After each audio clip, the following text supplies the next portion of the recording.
যে মানুষ যখন মারা যাবে, মরার পরে মুনকার নাকির, মালাকানে আসওয়াদানে আজরাকান, দুইটা নীল চোখওয়ালা কালো কুচকুচে দুজন ফেরেশতা আসবে, মুনকার নাকির। এর আগে একজন ফেরেশতা আসবে, মুনকার নাকিরের আগে একজন ফেরেশতা আসবে, এটা হাদিস। তার নাম হলো রোমন। কি নাম? রোমন ফেরেশতা। সে কি করবে?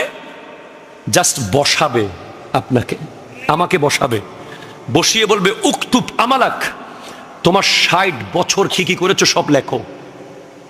আরে তুমি বাজারের লিস্ট লিখতে পারো না, বোর ফিল করো, তুমি তোমার মাকে বলো হোয়াটসঅ্যাপ করতে, মেসেঞ্জারে দিতে বলো। তুমি মাহফিলের হিসাব লিখতে পারবা না, সকালে বিরক্ত হবা, আরেকজন আপনি লেখেন, আপনি লেখেন। আরো অনেক ট্যালেন্ট ছাত্র আছে যারা ইউনিভার্সিটিতে 4 ঘন্টা লিখতে পারে না ধৈর্য ধরে, সেজন্য ভালো রেজাল্ট করে না, লেখার ধৈর্য থাকে না।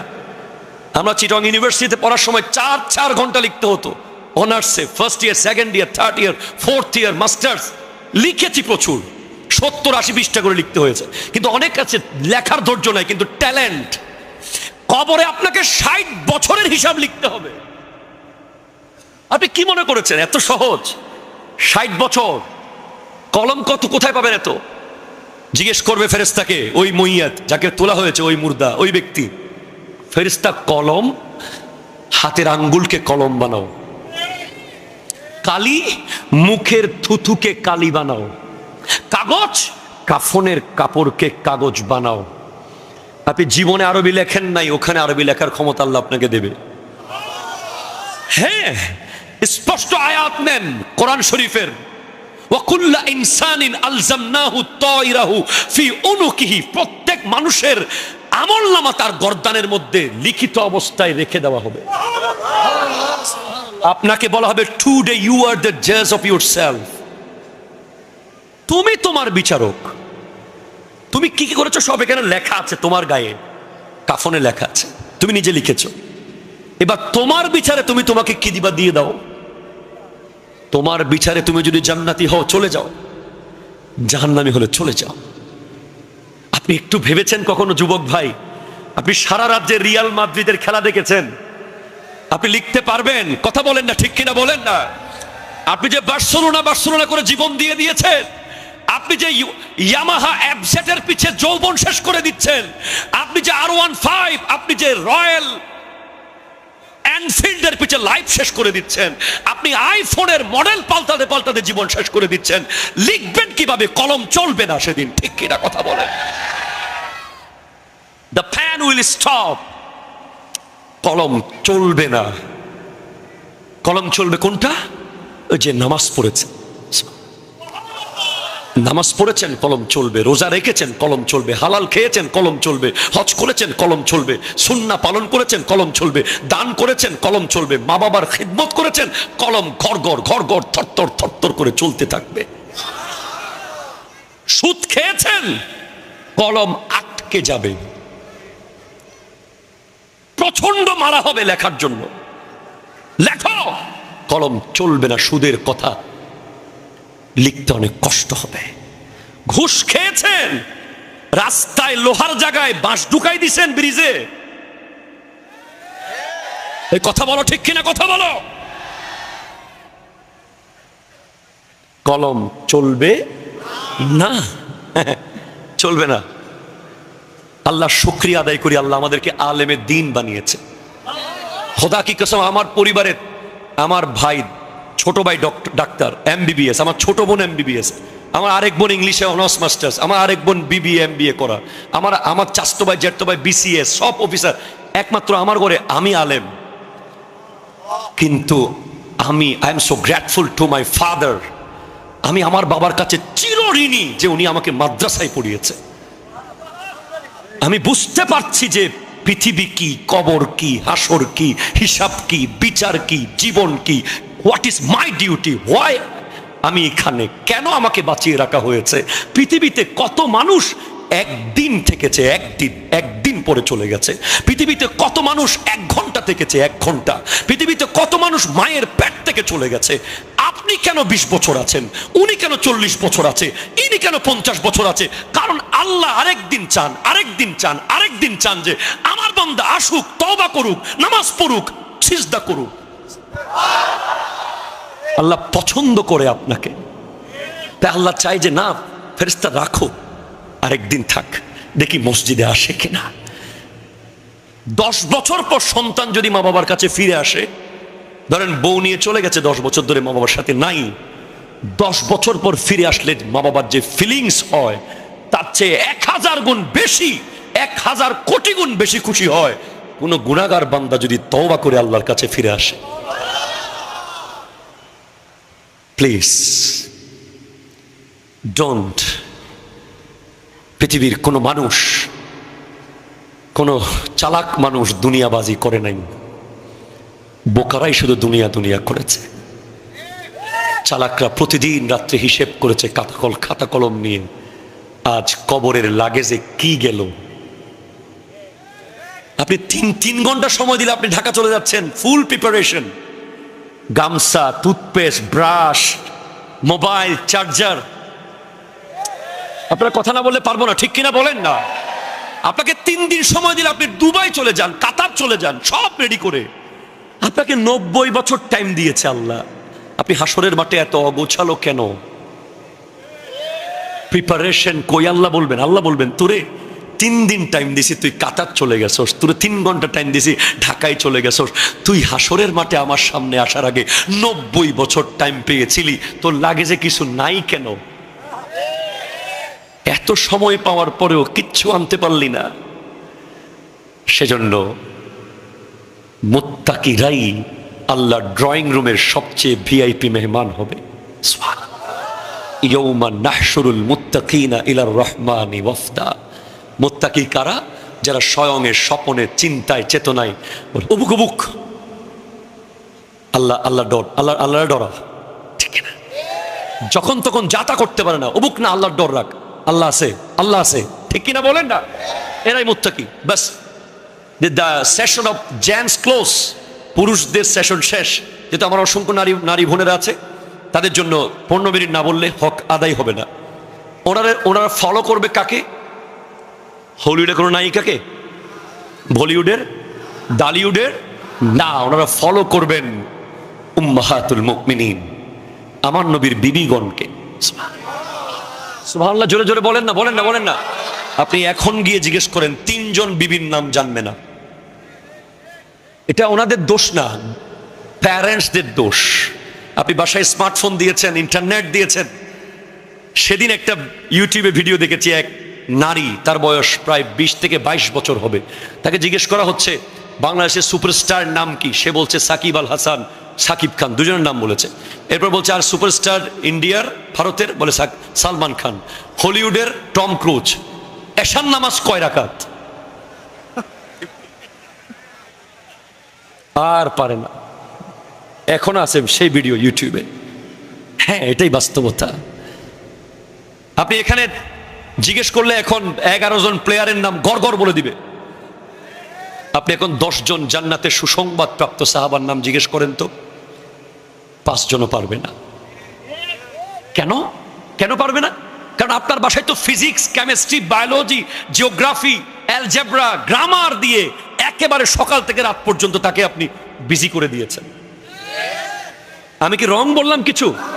সে তো কোচিং করতে করতে দিন শেষ। সে সকালবেলা ব্যাগ নিয়ে বের হচ্ছে, রাতের বেলা এসে শুয়ে যাচ্ছে। মাঝখানে সে যে রাসূলে পাকের জীবনী পড়বে, সে 4 খলিফার জীবনী পড়বে, সে যে আউলিয়া ইকরামের জিন্দেগি পড়বে। আপনার বাসায় ফুটবল বিশ্বকাপ দেখার জন্য যেই আয়োজন, যে বিশাল স্ক্রিন, সবাইকে ফোন করেন, বন্ধু বান্ধব আসো, চানাচুর আনো, চিপস আনো, কোক আনো, সবাই মিলে বসে আজকে খেলা আমার বাসায় হবে। আপনি কোনোদিন কি সেভাবে ইসলামী মজলিস করেছেন বাসায়? কোনোদিন করেছেন? বছরে একবার করেছেন যে পরিবারের সব সদস্যরা বসবে, আমরা কোরআন শরীফ নেব, যারা একে অপরের সাথে বসা জায়েজ ওরা সবাই বসবে, কোরআন শরীফ নেব, একটা কোরআনের অনুবাদ নেব, আলহামদুলিল্লাহ রাব্বিল আলামিন একজন বলবো, অনুবাদ করবো, আরেকজন আর রহমানির রহিম মালিক ইয়াউমিদ্দিন ইয়াকা না'বুদু ওয়া ইয়াকা নাস্তাঈন, এবং সূরা ইয়াসিনের অনুবাদ শিখেন আপনারা। তাফসির শোনেন, পড়েন, হাদিস পড়েন, সপ্তাহে একবার করেন, মাসে একবার করেন, তারপর আপনার মেয়ে নেককার হবে। ঠিক কিনা বলেন বলেন বলেন। আপনি তো প্রাউড ফিল করছেন, আমার মেয়ে স্মার্টার, সে কলেজে যায়, সে ইউনিভার্সিটিতে পড়ে, আপনি গর্বিত তাকে নিয়ে। আপনি তো বোরকা পরান নাই তাকে।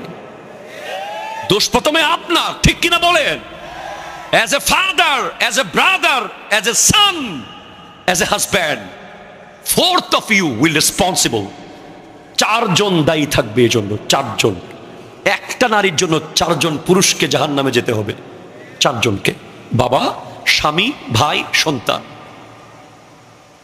মা বোনদের বলছি, উম্মুল মুমিনিন খাদিজাতুল কুবরা রাদিয়াল্লাহু তাআলা আনহা কোন নারী বা কোন মানুষের মতো মনে করবেন না, উনি একটা বিশ্ববিদ্যালয়। ওনার থেকে আপনি কি শিখতে পারেন? সময় আছে তো, 2টা জিনিস শিখেন। 1, স্বামীর সেবা। উনি আমার নবীর জন্য 550 ফুট উপরে ভাত খাবারের পুটলি নিয়ে উঠে যেতেন। বয়স তখন ওনার 40-এর উপরে।